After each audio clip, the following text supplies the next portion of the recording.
Welcome in to Daily Faceoff Live, your go-to source for everything hockey. Live every weekday at noon Eastern.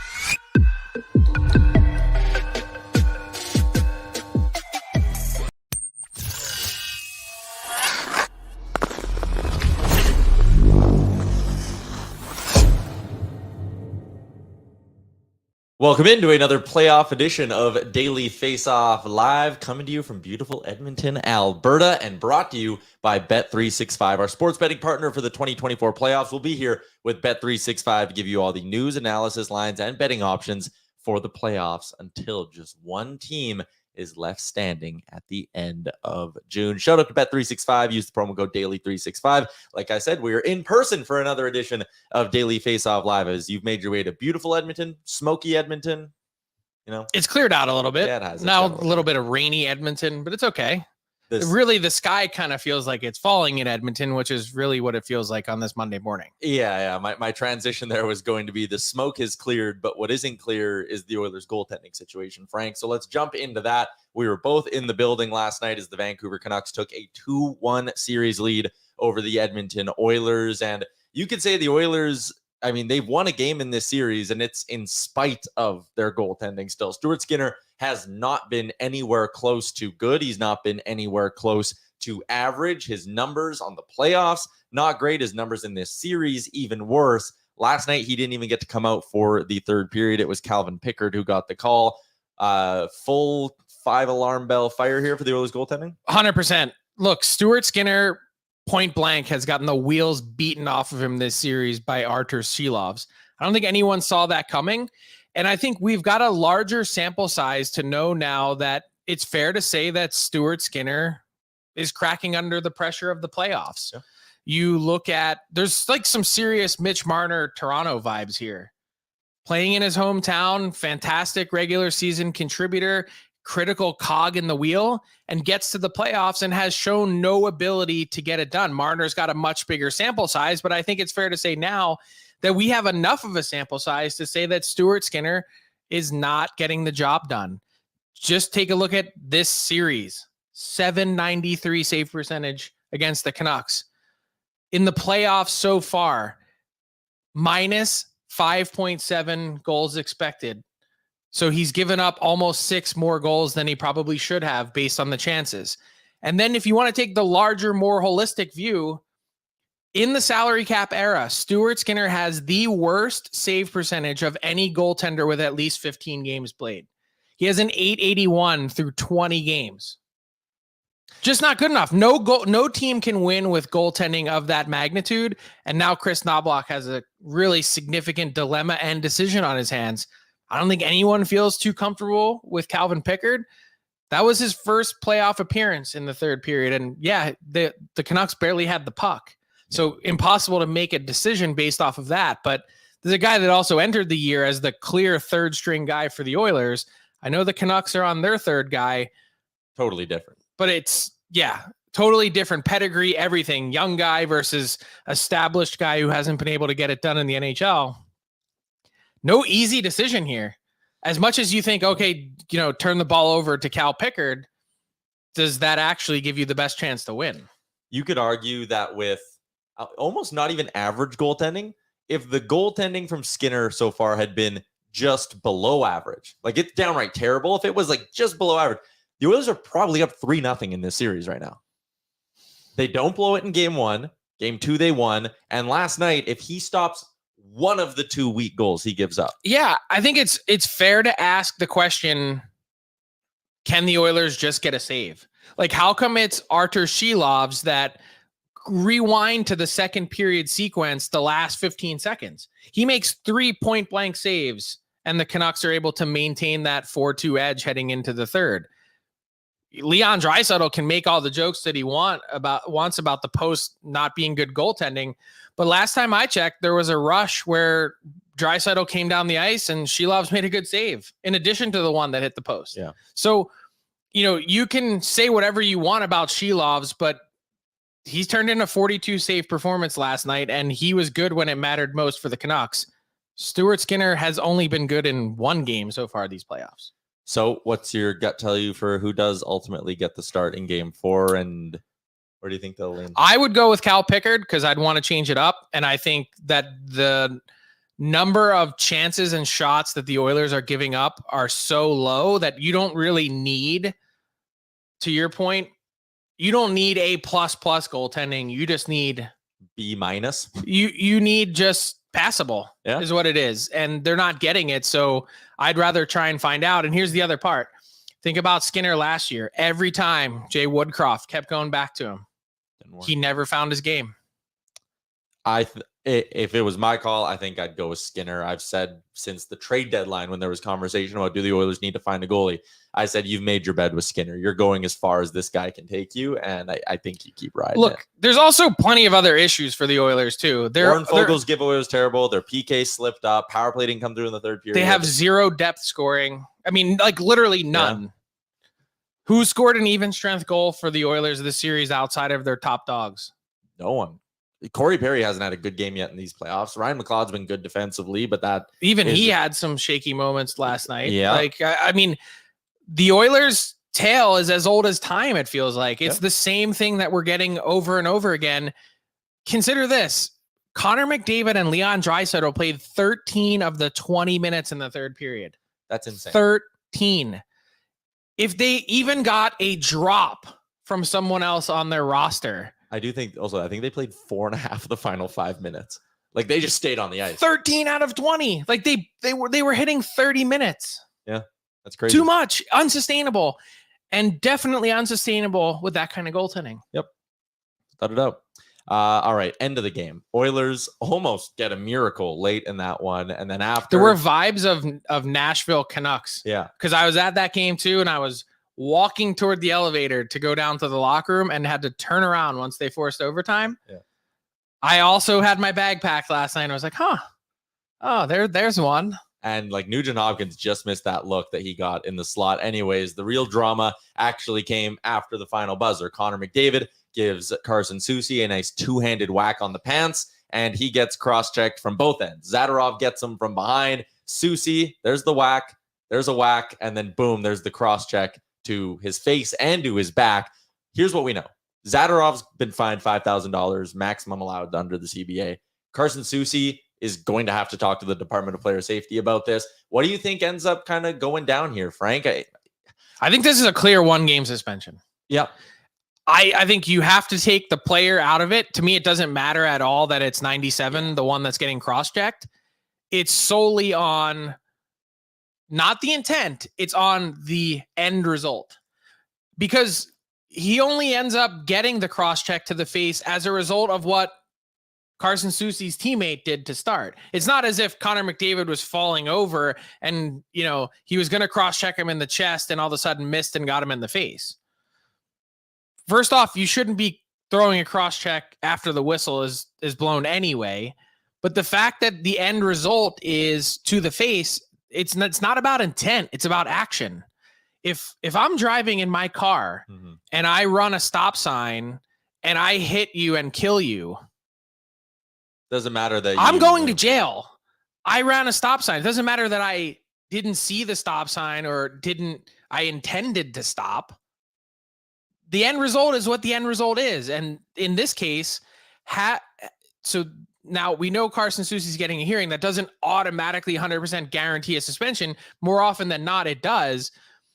I'd love to hear the explanation and thought process here. And by the way, that's actually a really important part of this series because Soucy and Myers have seen such a big helping of that McDavid and Draisaitl line. If you don't suspend, you're sending a message that it's going to be an absolute free-for-all. So that was going to be my point is like, if you let Soucy stay in the lineup for game 3 or for game 4, if you're Edmonton, you're sending Desharnais after him. You're dressing Carrick and sending Carrick. There will be retribution.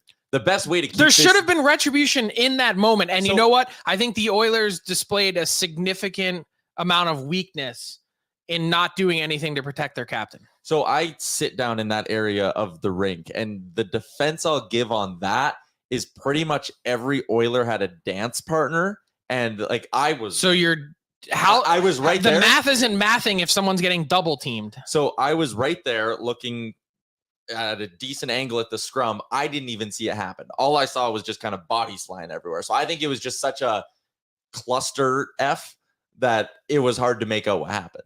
But I get your point too. It's your captain. So captain and best player on the planet. Yeah. So sorry, there are 0 liberties. But I do think the best way for the league to keep this series under control is keep it on the rails. Yeah, you got to suspend Carson Soucy for a game, make him sit. I agree. I don't think he intended to, but that's not what we're talking about here. All right, the controversy, it wasn't just in Edmonton last night, Frank. In that Florida-Boston series, we had more, and it was surrounding Sam Bennett. Let's start with the goalie interference call from last night, taking a look at this courtesy of TNT. What did you make of this? Should it have been a goal? I think that's goalie interference, Frank. He shoves a guy into the goalie and then immediately pops the puck home.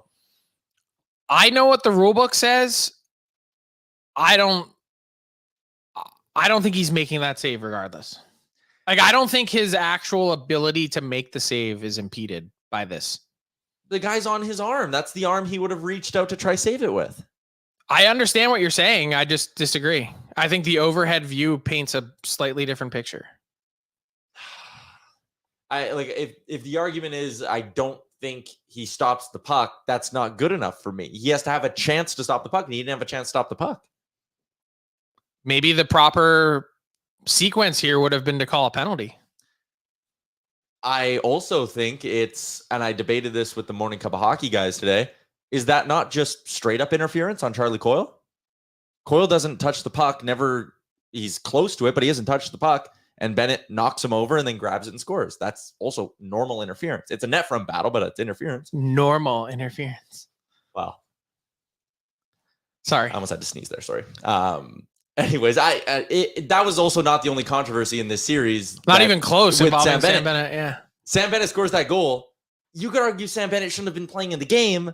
Brad Marchand wasn't playing in the game because of the punch Sam Bennett threw. So this all, again, goes back. This series has been filled with controversy. And I think the beef that Bruins fans have right now is 100% justified. Sam Bennett shouldn't have been playing in that game. He should have been sitting for a game. Well, I'll agree with that part. I think the view that we've seen since then, and Gav, I don't know if you have it, but of the hit where clearly his hand leaves his stick and hits Brad Marchand in the face, the reverse angle that TNT got 24 hours after the fact.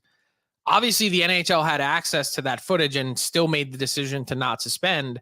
I personally think it rises to that level. If your hand's coming off your stick and you're punching a player who's then injured and then misses games and time, that to me that's suspension worthy. Yeah.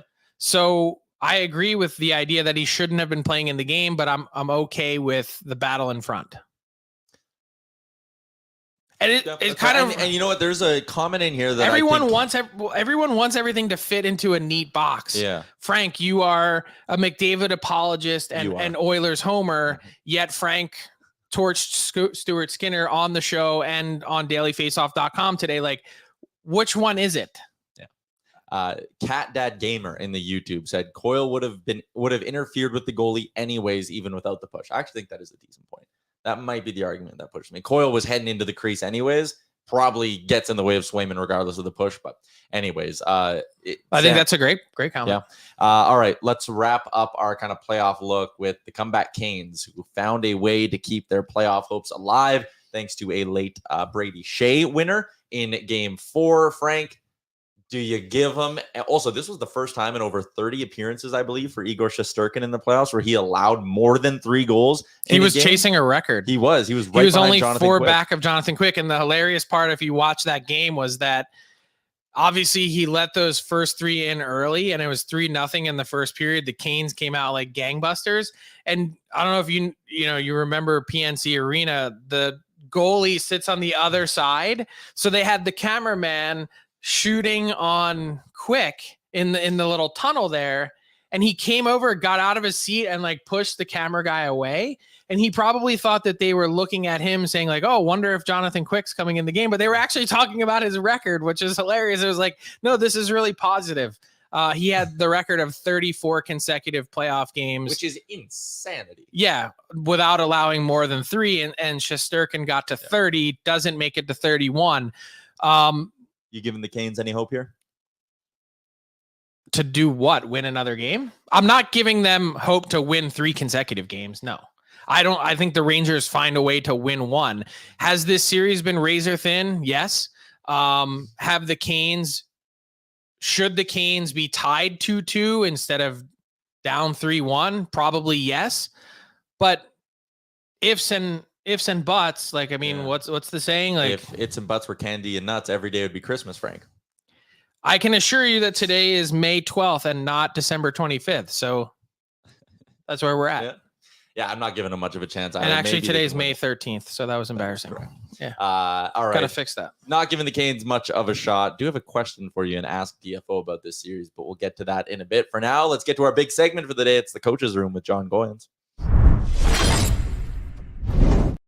Coach's Room is powered by Booster Juice. Visit a location today to refuel, refresh, and re-energize, or download their new Booster Rewards app to earn, order, and enjoy. Jon Goyens joins us once again. Jon, we are digging in to the Stars and Avalanche series. It's 2-1 Dallas. Outside of that flurry late in game 1 by the Avs that eventually allowed them to force overtime, Stars have been kind of in control for this one. Both teams have only scored 5 times at 5-on-5, which is fascinating. That's what else sticks out to you when you look at this sort of these Stars offensive strikes they've been putting together? It's how quickly they'll score in transition from 200 feet away or off of turnovers. And that's the thing, is that too often they've been able to go from one end to the other, beat the forecheck of the Colorado Avalanche with either 1 or 2 passes, beat the first 3 forecheckers cleanly to set themselves up nicely for odd man rushes, which they're dominating in that area of the game at even strength, and create that offense. And it's just the quick strikes. And then the other part is scoring off those turnovers. So as we kick off the first film that we're going to break down here, it's all about these quick strikes. And look, little turnover right in here, and it's really quickly on and off a stick from Stankoven. And that was along the boards just prior to that, and it was an easy breakout. Watch how quickly they absorb the forecheck. It's going to be a bump over here to Tanev. It gets away from him. He takes the hit to make a play. 0 stick handling. One of my favorite things, underhandling pucks, and it sets them off on an odd-man rush, and here it's in the back of the net. So that's 200 feet in 9 seconds versus an aggressive forecheck. Again, watch. Aggressive forecheck. Suter puts it around the wall. They do a great job. 1 pass beats 3 players. They're off to the races. And again, it allows Dallas to make whatever they want with the space that they're given. And again, they go 200 feet in 8 seconds. And the last one is actually a shorthanded goal. Colorado, self-inflicted wound, overhandling by Nikushkin. It's up the ice. It's 3-on-1. Yes, they get a little lucky as the puck comes off the glass. But again, it's how quickly it goes from a turnover at one end and how quickly it ends up in the back of the net in Colorado's end. So that's one thing. They are full of quick strikes.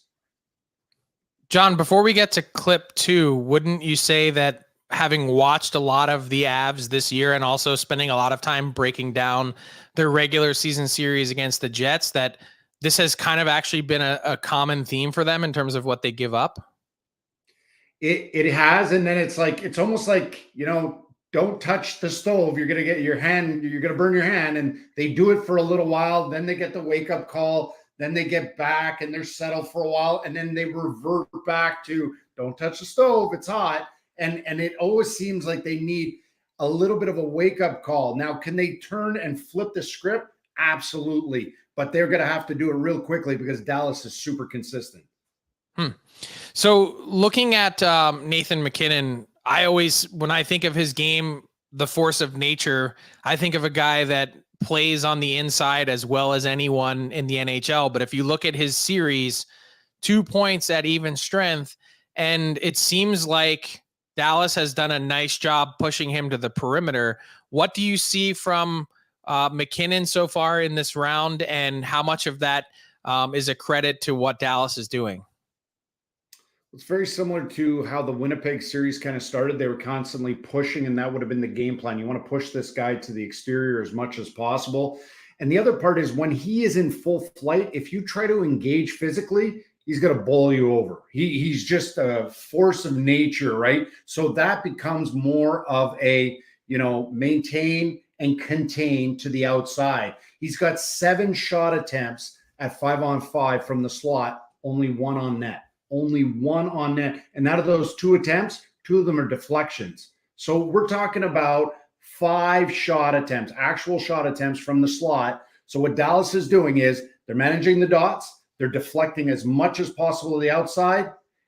And 1 pickup at the trade deadline. Frank, you broke it down. Chris Tanev, the unsung, simplistic hero. He isn't super fast, but if there's money to be given to super efficient defensemen, this guy would be at the top of the pile. He does not overcomplicate things. And when you look at the speed differential, it's going to pop up here in how Chris Tanev is able to absorb and maintain and then even beat Nathan MacKinnon to certain pucks. So let's roll the first clip and we'll pause it right after because it'll be a little bit shocking what I'm going to say right after this clip. MacKinnon's got room, time, space, bang, pause.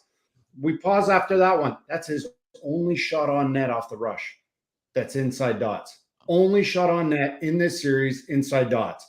Now let's let it roll. Watch how they adjust. Watch how they deflect. And they're constantly forcing him to delay above the circles, which means one of 2 things. If you take away the middle of the ice, he's going to have to relinquish possession of the puck. Again, great adjustment in speed by the 2 defensemen, Tanev being one of them, forcing him to delay again above the circles, which means what? He's shooting from far out. He's either shooting for chaos or deflections. Bad gap. This looks like a terrible gap. Watch how closely they adjust their speed, and then they have great sticks, forcing MacKinnon to then relinquish possession, kick out, and engage physically, but he's now nowhere close to the net. Once again, looks like a terrible gap. Advantage MacKinnon. No, Chris Tanev adjusts. He drifts east-west, doesn't engage physically, stick check, and he lets him die on the outside. And as he does that, every other Dallas Star gets back in the picture. You want to let him be a playmaker on the outside? No problem. Again, a Chris Tanev. He's going to pick up sticks, not engage physically, but he's always 1 step ahead of the game between the ears, let alone with his feet. Gets back to pucks, underhandles pucks, moves them out quickly. MacKinnon is flying in this sequence through the middle of the ice. Chris Tanev defends the path with his body, underhandles it, taps it to his partner, up and out.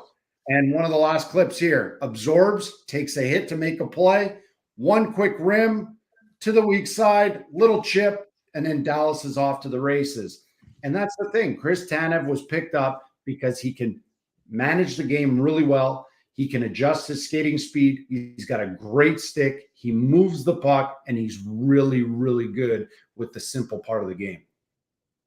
Video in the segment courtesy of TNT and Sportsnet, analysis courtesy of Jon Goyens. You can find him on Twitter at Gourmet Hockey. The coaches are empowered by Booster Juice. Thanks, Jon. Thanks, guys.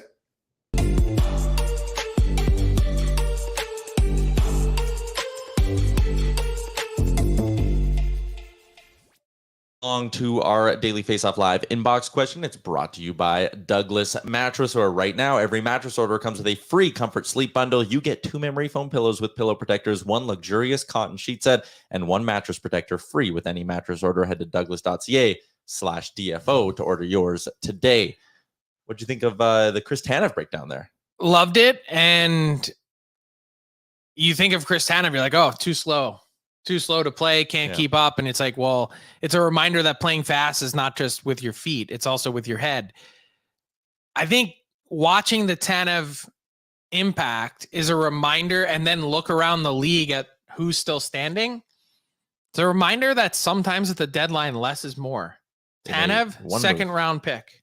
Yep. Look at the Rangers, Wenberg, and those guys. Roslovic has looked very good for them. I've been thoroughly impressed with his game. Didn't give up a ton to get them. Nope. Then you look at the Canes down in the series. Make a significant trade for Jake Gensel. Yep. The Edmonton Oilers, a 1st round pick for Henrique and Carrick. Carrick, healthy scratch in game 3. Carrick healthy scratch since game 3 of round 1. Which makes zero sense when you're like, Connor Brown gives you almost nothing, and yet he's playing in the lineup over Carrick. So, okay, then who else? Like, look at some of these other teams. The Avs made huge trades. The Jets. I just, it's not always the sexy first round pick that helps you get over the top. It just isn't. Yeah. It usually is those kind of B-level moves that end up coming through the most for teams. Daily Faceoff inbox question. We had this one pop in. 3-1 series lead for the Rangers. Shesterkin gave up 4 goals. First time we did the whole record thing. Any interest in resting him from a Rangers perspective and just saying, hey, we trust Jonathan Quick. Let's give him game 5. Or do you just say, I think you try and close it out and then you get your rest. Yeah, okay. The other question we had, Patrick Kirkham put it in a little bit earlier. He said both these teams, when we were talking Vancouver, Edmonton, get pounded by the Central. Give me % chance that the Stanley Cup finalist is from the Central. 85. I mean, look, that's what's really clear to me. I think both the Oilers and Canucks have flaws. I think they've both had their moments in this series where they've looked impressive. The Oilers third period of game 2, the Canucks for, a pretty big chunk of game 1 and also their comeback. But I watched that Dallas Colorado series and just think that both those teams are in a different class than the two from the Pacific.